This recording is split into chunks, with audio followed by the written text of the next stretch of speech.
किसी भी कार्य को संपन्न करने में जिसकी मुख्य भूमिका होती है वो हमारी मातृशक्ति हमारे बीच में है।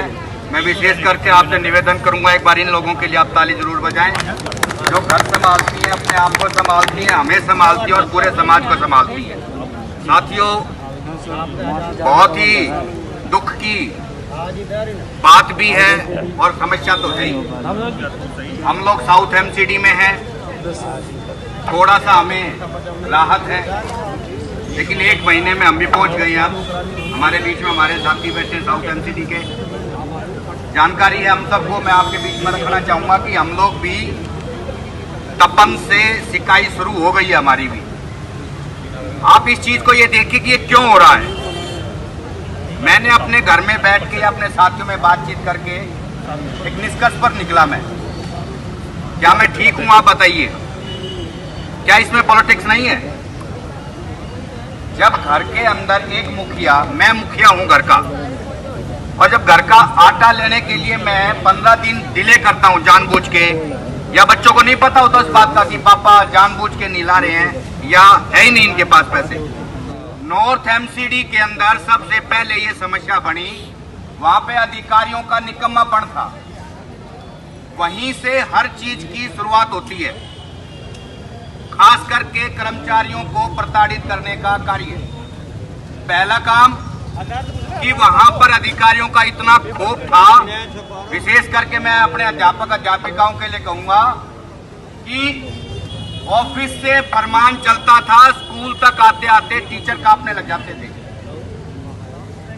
वो चीज सहन करी, फिर हमारे सारी संस्थाओं की मान्यता की ऐसी की तैसी कर दी। मैं ये कह रहा हूं कि आप में से सब बुद्धिजीवी हैं, ज्यादा हैं, समझदार हैं, पढ़े लिखे हैं। मैं आपसे ये पूछना चाहूंगा, जब हमारी अपॉइंटमेंट हुई थी, गलती से वो अपॉइंटमेंट लेटर पढ़ लिया था मैंने, थोड़ी आदत थी। रिक्रूटमेंट रूल का एक नियम है कि एम्प्लॉइज की salary before 3 months account of the head, जो डिपार्टमेंट का हेड होता है उसके अंदर सेव होती है बिफोर 3 मंथ्स। आप इनसे पूछ सकते हो। और उस हेड को बदलने का काम किसने किया?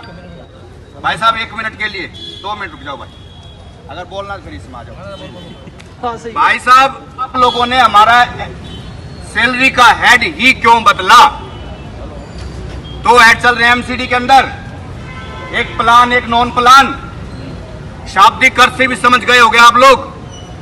हमारा जो बिल्कुल अनपढ़ एम्प्लॉइज है वो भी समझ जाएगा कि प्लान का क्या मतलब होता है और नॉन प्लान का क्या मतलब होता है। भाई साहब, इन लोगों ने हमारे सैलरी हेड को, एम्प्लॉइज का सैलरी हेड, आप सेंट्रल गवर्नमेंट में या एनडीएमसी में जो काउंसिल है या सेंट्रल स्कूल में आप चेक करके देख सकते हैं, सैलरी हेड प्लान के अंदर है, नॉन प्लान में नहीं है।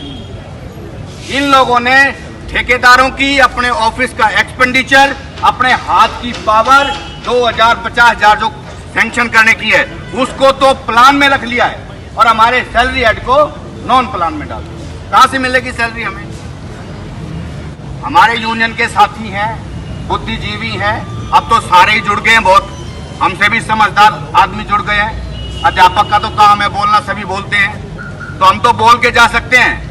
और सबसे कमजोर कड़ी अध्यापक है।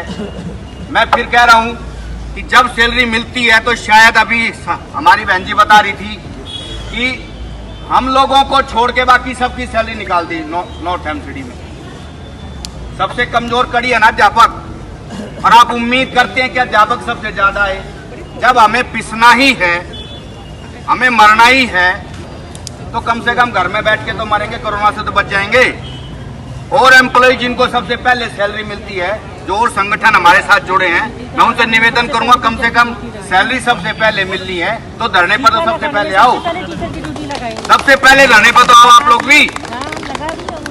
हम लोगों को सैलरी भी सबसे आखिरी मिलनी है, कोई काम होना तो सबसे आखिरी मिल रही है। प्रमोशन की फाइल चल रही है तो पहले सीएससी की चलेगी, फिर उनके सैनिटेशन वालों की चलेगी, फिर हेल्थ वालों की चलेगी, तब कहीं जाके हमारी नंबर आता है। सच्चाई है ये, बिल्कुल वास्तविकता समस्याएं हैं हमारी। लेकिन एक सैलरी का समस्या को लेकर हम लोग इकट्ठे तो हो गए, लेकिन कारगर स्थिति में आज भी नहीं पहुंचे हम। मैं अनुरोध करूंगा आप सभी से कि कृपया करके उन असामाजिक तत्वों को थोड़ा सा जगाओ जो आदमी आपको और हमको एक साथ नहीं होने दे रहे। हमारे बीच में ही है वो, क्योंकि उन्हें पता है मेहनत ये कर लेंगे, भूख लेंगे, ये गोड्डे तुड़वा लेंगे और तनख्वाह तो आनी है। और सिवाय पोस्टरों के अंदर, फोटो छपवाने के अंदर, नाम छपवाने के अलावा और उन लोगों का कोई काम नहीं है। दूसरा काम ये कि यार ये वहां गए थे, कुछ नहीं हुआ। वो किसी ने कहा है ना कि रोड पे चल रहे थे, एक तस्वीर लगी, देखी, एक समझदार से इंसान ने कहा कि मैंने एक तस्वीर बनाई है, कृपया करके आप इसमें कुछ कमियां हो तो बताएं।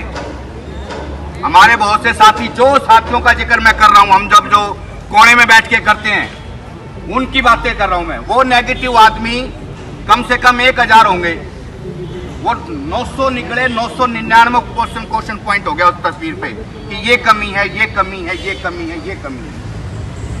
साथियों अगले दिन उस समझदार साथी ने उस तस्वीर के साथ में एक बोर्ड और लगा दिया कि कृपया करके बताई गई कमियों को दूर करने का रास्ता बताएं। 999 में से 9 भी नहीं पाई। तो हमें उन आदमियों को विशेष करके अपने संघर्ष को अगर कारगर बनाना है तो ऐसे इंसानों को खास करके चिन्हित करना है, उनको असामाजिक घोषित करना है, उनका बहिष्कार करना है, तब जाके हमारी बातें ऑफिस तक जा पाएंगी। यकीन माना रास्ते में रह जाती है, नहीं तो आपकी बात कितनी भी मेहनत कर लो। मेरी बातें थोड़ी कड़वी होंगी,